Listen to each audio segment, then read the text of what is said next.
جی، انہوں نے جو سوال پوچھا ہے وہ تو بہت اچھا، ایک تو ان کا عمل بہت اچھا ہے اس حوالے سے کہ جو قربانی کے گوشت کو جو تقسیم کرنے کا جو عمل ہے، بہت سے لوگ اس حوالے سے کوتاہی کرتے ہیں.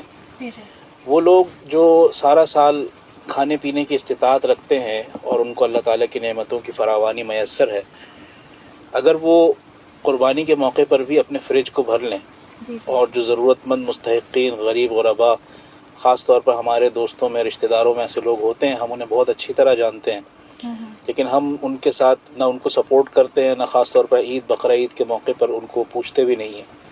تو ایک تو یہ ہے کہ وہ اپنے بھائی بہنوں کے ساتھ ان کو گوشت دے رہے ہیں، پہنچا رہے ہیں، تو بہت بڑا نیکی کا عمل ہے، صلہ رحمی کا عمل ہے.